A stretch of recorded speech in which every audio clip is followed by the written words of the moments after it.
relax, and enjoy another Resin Crafting with Chris Collected. Today I'm going to do this little cool planter. It is like the statue of David, but just his head. And then I finally got in my new resin bubble removing machine, which means I can finally finish up this resin.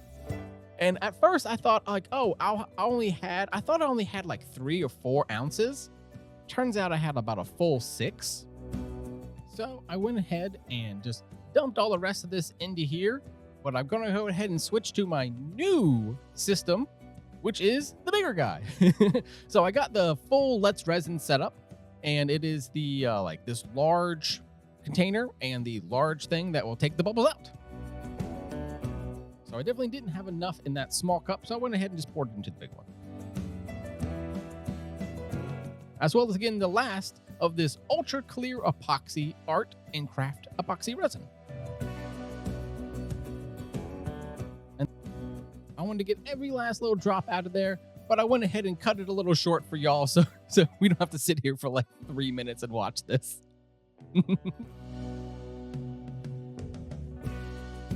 Is the Let's Resin single large mixer. If you push the button at top, it just auto goes for, I think it's about 90 seconds. And so I ended up doing it 3 times.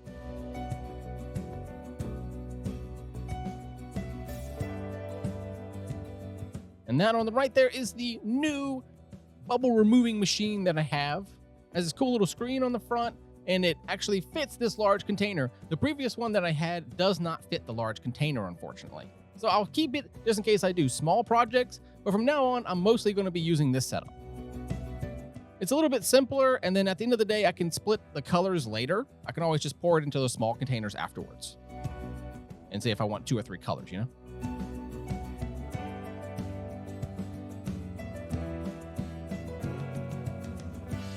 This is my first time using machines, so if you have any tips, feel free to put it in the comments below.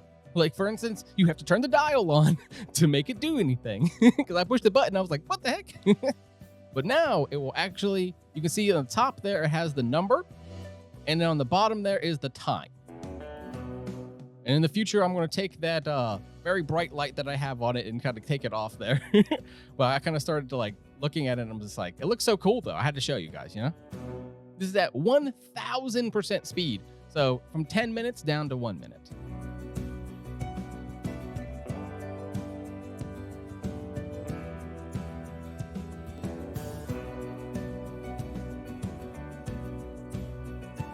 And then there's also a little button you can push, and it will actually, because it goes up to 99 pascals, and then you can push it and it goes, and it actually takes out some of the air. There you go. I did it again. This time I just turned it off. Comes off nice and easy. Now let me start adding all kind of cool stuff in. I used the butterscotch last time, and what can I say? I got a little addicted to it, and I decided to use it again. But don't worry, it won't just be butterscotch. I added some of the interface gold. You can see there what's the color it's going to be is that gold color. And of course, I got this from a local company called Maker's Haven, and it's called Mad Mica's Lizard Lounge. And it is a beautiful color. So I decided to add a little bit in there. And of course, with any kind of mixing of mica, you're going to end up with a new color. And so I have some white glitter, some gold glitter, and now it's time to stir it all up.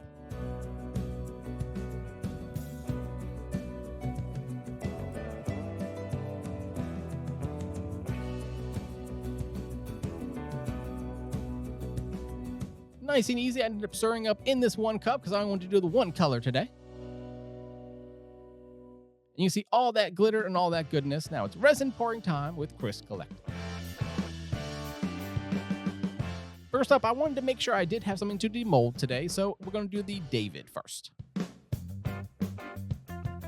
Anytime you have something high detailed like this, you want a really thin stream. So you can see there on the right, it is a extremely thin stream. If you watch some of my other ones, I'll do a dirty pour, which is just kind of bloop and push it in. And this one, you want the opposite. You want slow and steady.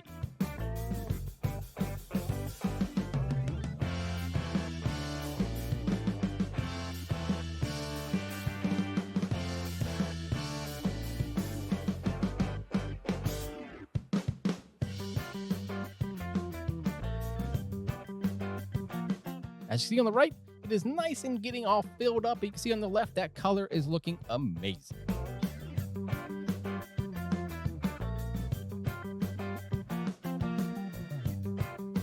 And I typically aim for a corner if I'm pouring. As you can see here, I'll start in the back right corner, and now I went to the front corner.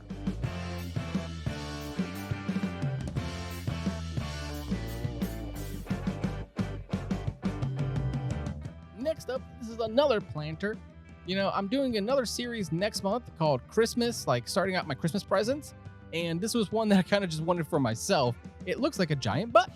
And if you've watched my channel for any amount of time, I love a good whimsy. I'm a very whimsical person, and I don't really take life too seriously. And so I figured a little butt planter was perfect for me. And if you watched the other video, I did the chest before, so now I have the lower part of a man, the top part with the head, and the chest done. So I got all the best parts of a man here. And for the finale, of course, I'm working on the same piece I worked on last week, and this one actually still won't be done. I just, me, I didn't want to waste resin. But it is the moonshine tray, or the mason jar tray, whatever you want to call it.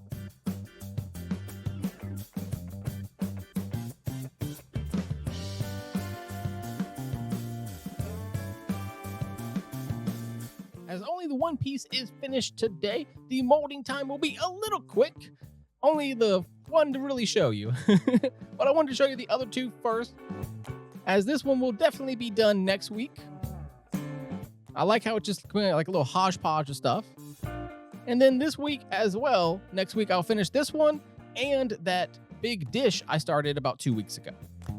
So it's going to be a big compilation of a bunch of stuff I'm finishing. And then after that, I'm going to switch over to a series of making little Christmas presents. Because you got to start early, to be able to get all the presents I want to get. But for today, I did want to get this planter done.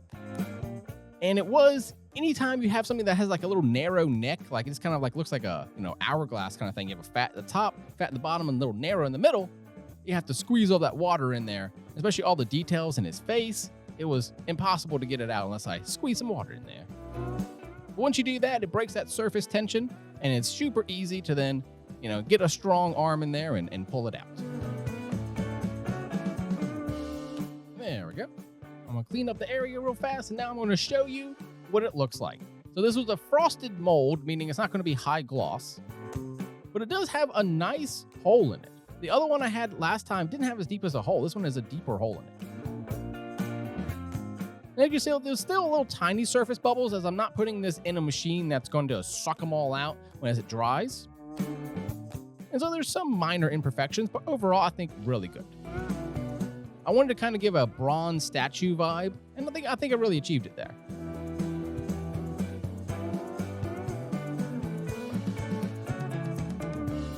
Super cute.